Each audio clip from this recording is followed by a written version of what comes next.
This man possessed the strongest defensive ability of all, yet he was rejected by the hero and pushed aside, eventually being expelled from the party altogether. The reason was simple. During battles, Lud's defense would inexplicably drop. What no one realized was that Lud actually had a hidden passive ability. He could automatically absorb all the damage that was meant for his teammates. The party believed he was useless, and Lud didn't argue, because even he himself didn't know this ability existed. After being cast out, Lud fell into despair. By chance, he overheard a beginner adventuring party discussing an escort mission for a merchant. The route passed right through his hometown. Lud volunteered to join them. The adventurers knew nothing about his past, and simply treated him as an ordinary companion, welcoming him without hesitation. The journey went smoothly at first, but as they neared their destination, a thick fog suddenly rolled in. Sensing danger, Lud urged everyone to push through quickly. Within the mist, they found an injured girl collapsed on the ground. A magic stone was embedded in her chest. She was an artificial human. Just as Lud stepped forward, a massive serpent emerged from the fog. The adventurers rushed into battle. Lud used a taunt skill,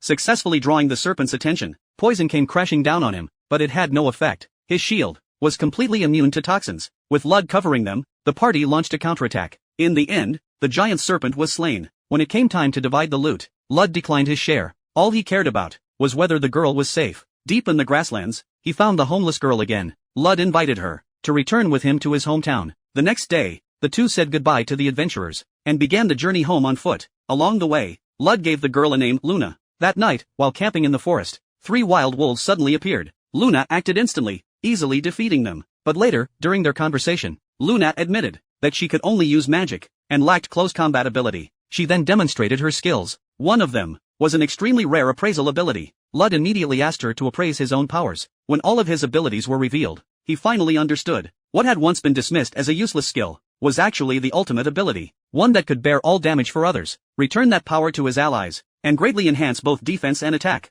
He was never useless. All along, he had been protecting everyone. When they returned home, his younger sister, Shia, was already waiting. She had sensed that her brother would come back. Gentle and kind, Shia welcomed Luna. Even after learning she was an artificial human, she chose acceptance. For the first time in her life, Luna experienced what it felt like to be treated as a human being. Meanwhile, the heroes' party that had abandoned Lud completely fell apart. Without their sacrificial shield, they could no longer defeat monsters. As for Lud, a new battle awaited him in his hometown. Facing a massive demonic wolf, he alone endured every attack, so his companions could fight without fear. The battle dragged on. Unable to defeat the human, the wolf tried to flee, only to be stopped by obstacles. At that moment, Lud converted all the damage he had endured into raw power, and unleashed his strongest strike. The aftermath caused even greater destruction than the monster itself. Yet the knights still thanked him for protecting everyone.